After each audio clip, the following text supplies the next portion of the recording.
On the 14th of April 1927, the first Volvo motor car rolled out of the factory in Gothenburg, driven by sales manager Hilding Johansson. An open-topped motor car with a 2-litre engine and 28 brake horsepower. The car, nicknamed Jakob, was understandably no great sales success. It was by no means easy to start a Swedish car company and break into the Nordic market with only a cabriolet in the range. Only 300 cars were sold during the first years the car was in production.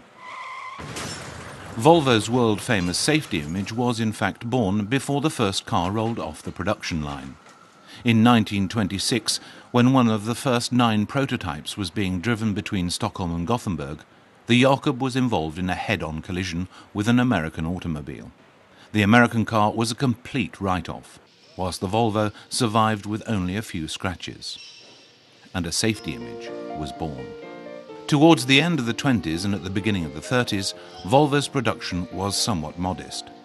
Inspiration came in the first instance from the USA, when skilled Swedish engineers who had worked in Detroit returned home with new technical skills and American-inspired designs. Volvo's first really big success came in 1944, when the PV 444 was exhibited at the Stockholm Motor Show, held at the Royal Tennis Hall in Stockholm. The PV was also the major breakthrough for Volvo on the US market. The car was smaller than American models, but roomier inside, and had sufficient horsepower to be regarded as a family sports saloon. The PV also quickly established itself as a big favourite amongst rally drivers. It frequently occurred that competitors refused to start a race if a Volvo was in the field, it being considered a waste of both time and petrol. In 1953, Volvo presented its first estate car, the Duet, which was the prelude to Volvo's concentration on family motor cars, even if this particular model was perhaps best suited for tradesmen. During the 1950s, it was primarily the Italians who set the tone in the design world.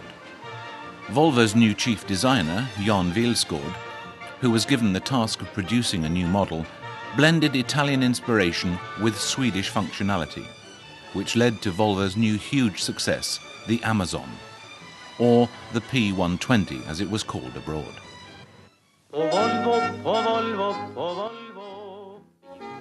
In 1955, Volvo's concentrated efforts on exports to America gained real momentum.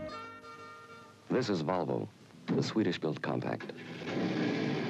Efforts which resulted in the USA becoming the company's largest market.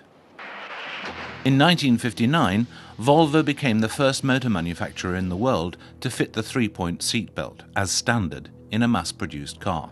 The inventor of the car safety belt, Niels Bohlin, received many fine awards, at the same time as his invention saved millions of lives.